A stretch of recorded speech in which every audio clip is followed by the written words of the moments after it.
नमस्कार साथियों, मूल मंत्र वेलफेयर सोसाइटी के इस मोटिवेशनल वीडियो सत्र के तहत मैं अनु राठौड़ कांकरोली राजसमंद से आपके बीच एक 18 साल की लड़की की कहानी लेकर आई हूँ, जिसकी पूरी दुनिया उसका छोटा सा परिवार और उसकी किताबें थी। लेकिन उस लड़की को कहाँ पता था कि ये 18वां जन्मदिन उसकी ज़िंदगी को पलट के रख देने वाला है, उसकी ज़िंदगी में इतना बड़ा तूफान लेके आने वाला है। तो उसके 18वें जन्मदिन की रात थी और उसकी थोड़ी तबीयत बिगड़ी। जब उसे डॉक्टर के पास ले जाया जाता है तो वहाँ उन्हें हैरान कर देने वाली दो बातें पता चलती है। पहली बात कि जिस बीमारी का उसका 15 साल से इलाज चल रहा था, वो बीमारी उसकी ठीक ही नहीं हुई थी।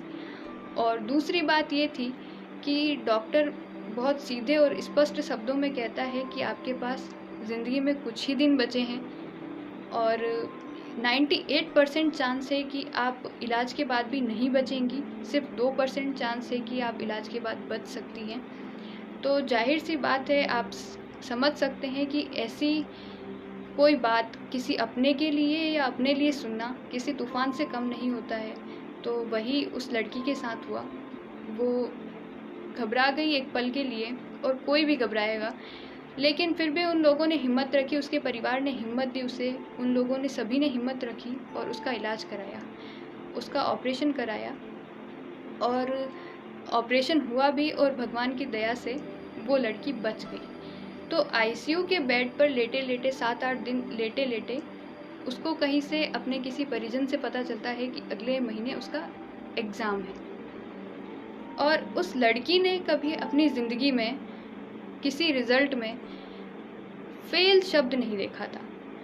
और अचानक से उसको याद आया कि जब अगले महीने उसका एग्ज़ाम है, और उस लड़की वही क्षण था, वही पल था कि एक जुनून जागा, उसमें एक जोश जागा कि मुझे वो फेल शब्द अपने रिज़ल्ट में नहीं चाहिए। तो वो जुनून और जोश इतना था, उसका खुद पर आत्मविश्वास इतना था कि वो लड़की जल्दी से रिकवर हो गई।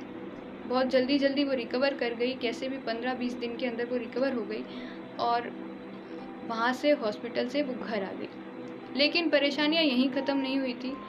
उसको डॉक्टर ने सलाह दी थी कि 3 महीने आपको, क्योंकि आपकी ओपन हार्ट सर्जरी हुई है, उसके दिल में एक सुराख था, तो इसी कारण इसकी ओपन हार्ट सर्जरी हुई है। तो उस ओपन हार्ट सर्जरी होने के कारण डॉक्टर ने सलाह दी थी कि आपको बॉडी में कोई मूवमेंट नहीं करनी है, आपको स्ट्रेट लेटना है। वो अपना खुद का काम भी किसी और के भरोसे रहती थी, वो खुद नहीं कर पाती थी। तो आप समझ सकते हैं कि 3 महीने कंप्लीट बेड रेस्ट के लिए कहा गया था। फिर भी उसने हिम्मत रखी, खुद को संभाला, जैसी परिस्थितियाँ थी उसमें खुद को संभाला और मेहनत करना नहीं छोड़ा। उसने कोशिश करनी नहीं छोड़ी। उसने ये सोचा था कि ये नहीं सोचा था कि हाँ मुझे टॉप करना है या फिर कुछ अच्छे नंबर लाने हैं। उसके दिमाग में ये था कि बस मुझे ये अपना साल नहीं बिगाड़ना है, और उस हिसाब से उसने अपनी कोशिश जारी रखी। लेकिन कहा जाता है ना कि ज़िंदगी इतनी खूबसूरत भी नहीं है, और जब परेशानियाँ आती है तो एक तरफा नहीं आती है, चौतरफा परेशानियाँ आती हैं। तो वैसा ही उस लड़की की ज़िंदगी में हो रहा था।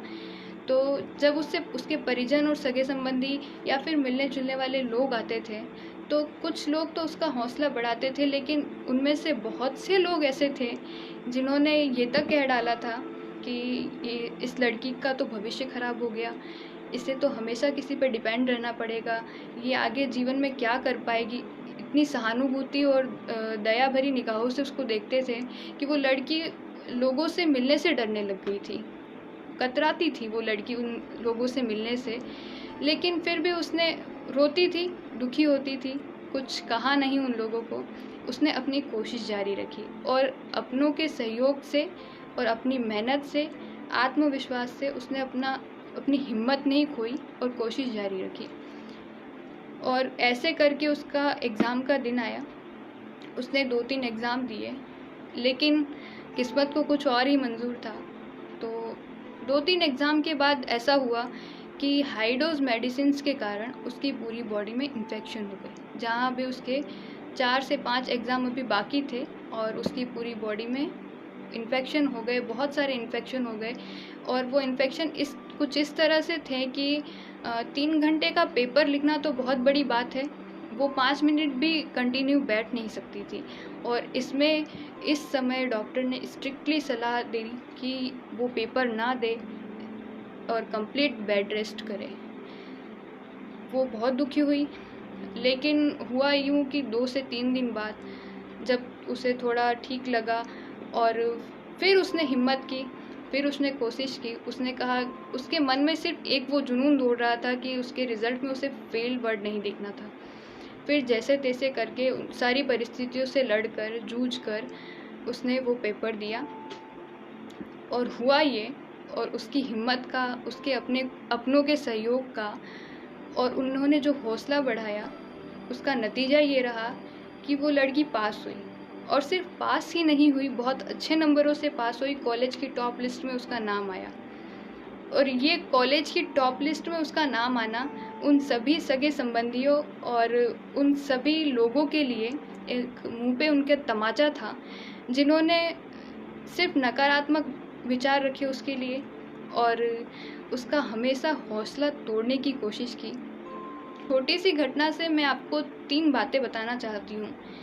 पहली बात ये है कि ज़िंदगी में कभी भी आप जुनून और आत्मविश्वास और धीरज, जुनून, आत्मविश्वास और धीरज मत खोइए, क्योंकि मन के हारे हार, मन के जीते जीत, यह आपने बहुत बार सुना है। और आपको सिर्फ आप ही हरा सकते हैं, आपको सिर्फ आप ही जिता सकते हैं। ये बात हमेशा ध्यान रखिए, क्योंकि सुना ही है। और अपनी मेहनत पर हमेशा यकीन रखिए, खुद पर यकीन रखिए। तो आपके इससे संबंधित 4 पंक्तियां हैं। सहज ही नहीं गिरते, सहज ही नहीं गिरते सफलता के फूल झोली में, मेहनत की शाख को हिलाना पड़ता है। सहज ही नहीं गिरते सफलता की फूल झोली में, मेहनत की शाख को हिलाना पड़ता है। पूछा चिड़िया से, पूछा जब चिड़िया से कैसे बनाया घरौंदा, तो कहती है भरनी पड़ती है उड़ान, तिनका तिनका लाना पड़ता है। तो वैसे ही तिनका तिनका जोड़ के आप मेहनत कीजिए, खुद पर से विश्वास मत खोने दीजिए।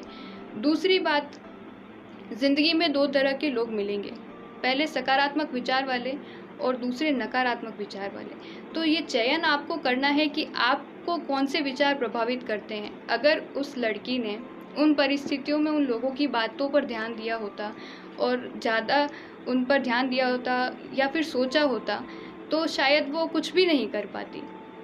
वो उस परीक्षा को देना तो दूर, वो अपने आप से विश्वास खो देती।